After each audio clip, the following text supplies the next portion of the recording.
भारतीय चित्रपटसृष्टीत एक अत्यंत वेदनादायी आणि धक्कादायक घटना समोर आली आहे.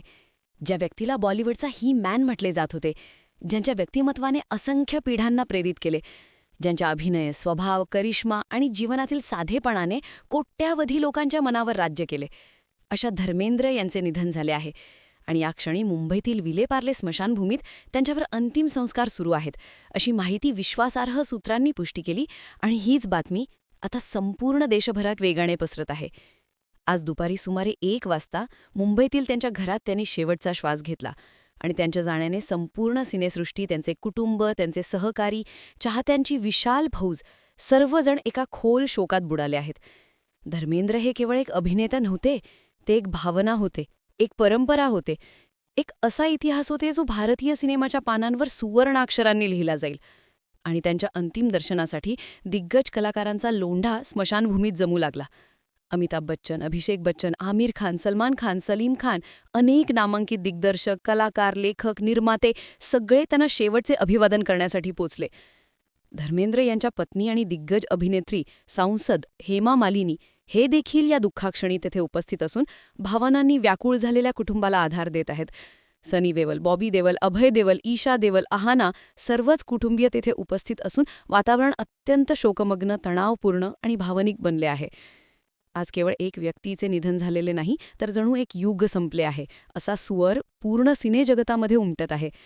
दिग्दर्शक करण जोहर यांनीही सोशल मीडियावर भावनिक श्रद्धांजली वाहताना लिहिले आहे की हा एका महान युगाचा अंत आहे.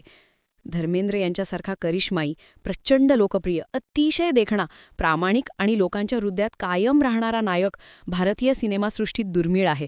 त्यांचे नाव इतिहासात सदैव झळकून राहील आणि ते एकमेव आणि अनोखे धर्मेंद्र म्हणूनच ओळखले जातील.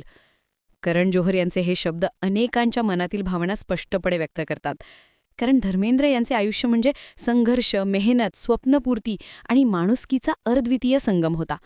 काही दिवसांपूर्वीही त्यांच्या निधनाची अफवा पसरली होती आणि त्यावेळी माध्यमांनी दाखवलेल्या गैरजबाबदारीबद्दल त्यांच्या कुटुंबाने प्रचंड नाराजी व्यक्त केली होती.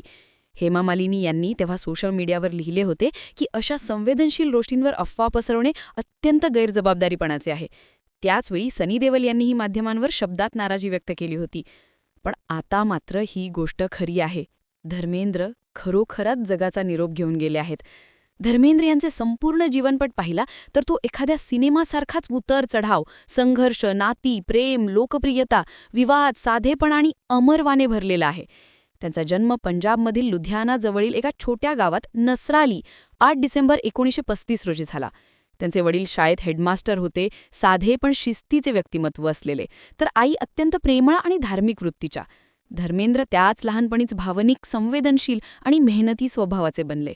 10वी शिकत असताना त्यांनी दिलीप कुमारचा शबनम हा चित्रपट पाहिला आणि तेथूनच त्यांच्या मनात हिरो बनण्याचे बीज पडले. दिलीप कुमारांचे व्यक्तिमत्व, त्यांची स्टाईल, संवाद, फेक, अभिनय या सगळ्याचा बालक धर्मेंद्र यांच्यावर खोल प्रभाव पडला आणि त्यांनी स्वतःशीच वचन दिले की मीही एक दिवस मोठा अभिनेता बनीन. घरची परिस्थिती फारशी चांगली नव्हती, पण धर्मेंद्र यांनी स्वप्न सोडले नाही. फिल्मफेअरच्या टॅलेंट हंट स्पर्धेत त्यांनी भाग घेतला आणि त्यात ते विजेते ठरले. स्पर्धेत जिंकणाऱ्याला हिंदी सिनेमात कामाची संधी देण्याचे आश्वासन दिलेले होते. तेव्हा त्यांची भेट दिग्गज अभिनेता देवानंद यांच्याशी झाली. देवानंद यांना धर्मेंद्र यांच्या व्यक्तिमत्वाने, त्यांच्या निरागसतेने आणि देखणेपणाने खूप प्रभावित केले. त्यांनी धर्मेंद्र यांना जेवणासाठी बोलावले, त्यांच्याशी मैत्रीपूर्ण गप्पा मारल्या आणि त्यांना प्रोत्साहन दिले. देवानंद यांनी धर्मेंद्र यांना एका चित्रपटाचे वचनही दिले, पण दुर्दैवाने तो चित्रपट कधीच बनला नाही. धर्मेंद्र यांनी मुंबईत संघर्षाला सुरुवात केली. दिवसेंदिवस स्टुडिओचे चक्कर मारणे, निर्मात्यांची वाट पाहणे, संधी मिळावी म्हणून सतत धडपड करणे हे त्यांच्या जीवनाचा भाग बनला. पैशांची तंगी इतकी होती की ते दिग्दर्शक अर्जुन हिंगोराणी यांच्या गॅरेजमध्ये झोपायचे. अखेर हिंगोराणी यांनी त्यांना पहिला ब्रेक दिला. दिल भी तेरा हम भी तेरे 1960 या पहिल्या चित्रपटासाठी त्यांना फक्त 51 रुपये मानधन मिळाले. पण या चित्रपटाने धर्मेंद्र यांच्या आयुष्यातील पाने बदलली. ते लोकांच्या नजरेस पडले आणि त्यांनी हळूहळू आपली चमक दाखवायला सुरुवात केली. यानंतर त्यांनी सूरत और सीरत, आई मिलन की बेला अशा चित्रपटांमध्ये काम केले. पण त्यांना खरी ओळख मिळाली ती मीना कुमारीसोबत केलेल्या चित्रपटांमुळे. मीना कुमारी त्या काळातील सर्वात मोठ्या अभिनेत्रींपैकी एक होत्या. त्यांची आणि धर्मेंद्र यांच्यामधील नाते त्याकाळी खूप चर्चेत होते. मीना कुमारी धर्मेंद्र यांना खूप पसंत करू लागल्या आणि अनेक निर्मात्यांना अट घालत असत की हिरो म्हणून धर्मेंद्र असतील तरच त्या चित्रपट करतील. त्यांच्या जोडीचे चित्रपट एकामागून एक सुपरहिट झाले आणि धर्मेंद्र यांची लोकप्रियता प्रचंड वाढली. यानंतर धर्मेंद्र यांनी विविध प्रकारच्या भूमिका केल्या. रोमॅन्टिक हिरो, ॲक्शन हिरो, गंभीर भूमिका, विनोदी भूमिका सगळेच त्यांनी सहजतेने केले. फूल और पत्थर, शोले, सीता और गीता, राजा जानी, ड्रीम गर्ल, धर्मवीर, चरस, काकी लोका कातील, जानी दोस्त, राज तिलक, जीने मिनी दूंगा अशा शेकडो चित्रपटांनी त्यांना सुपरस्टार बनवले. त्यांच्या व्यक्तिमत्वात एक अनोखी ताकद आणि एक अनोखी कोमलता दोन्ही होती. त्यांच्या बॉडीमुळे त्यांना बॉलिवूडचा पहिला मस्क्युलर हिरो म्हटले जाऊ लागले. 1970 नंतर त्यांच्या आयुष्यात आणखी एक मोठं वळण आलं, हेमा मालिनीच्या रूपात. तुम हसीन मै जवान, राजा जानी, शोले आणि नंतर अनेक चित्रपट करताना दोघेही एकमेकांच्या खूप जवळ आले. त्यांचे नाते खूप गाजले. धर्मेंद्र आधीच विवाहित होते आणि त्यांच्या पहिल्या पत्नी प्रकाश कौल यांना 4 मुले होती, सनी, बॉबी, विजेता आणि अजिता. त्यामुळे हे नाते वादातही सापडले. पण धर्मेंद्र आणि हेमा मालिनी सर्व विरोधांचा सामना करत 1980 मध्ये लग्न केले. त्यासाठी धर्मेंद्र यांनी इस्लाम स्वीकारला. या नात्यातून त्यांना 2 मुली झाल्या, ईशा आणि आहाना. धर्मेंद्र यांनी एकीकडे व्यावसायिक आयुष्य आणि दुसरीकडे वैयक्तिक जीवन दोन्ही सांभाळले. सनी देवल, बॉबी देवल यांना त्यांनी सिनेमात लॉन्च केले आणि दोघेही मोठे स्टार बनले. कुटुंबातील मतभेद, राजकारण, करिअर, प्रेम, संघर्ष सगळ्या गोष्टी धर्मेंद्र यांनी अत्यंत शांतपणे सांभाळल्या. त्यांचा स्वभाव अत्यंत मनमोकळा, प्रेमळ आणि साधा होता. ते कुठेही गेले की वातावरणात आनंद पसरायचा. त्यांनी नेहमीच सांगितले की जीवन आनंदाने जगा, मोठेपण आपल्या वागण्यात असते.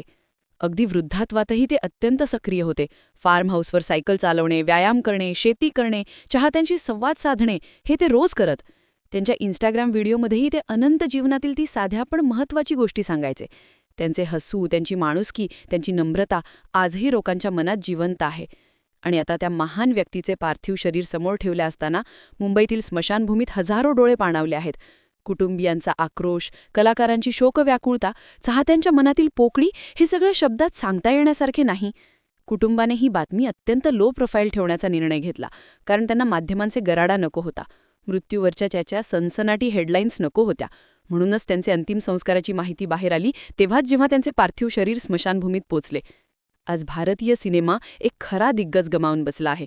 धर्मेंद्र यांचे स्मेट, त्यांचे संवादफेक, त्यांची ॲक्शन, त्यांचे प्रेम, त्यांचा करिश्मा हे सगळं आता फक्त आठवणीत राहील.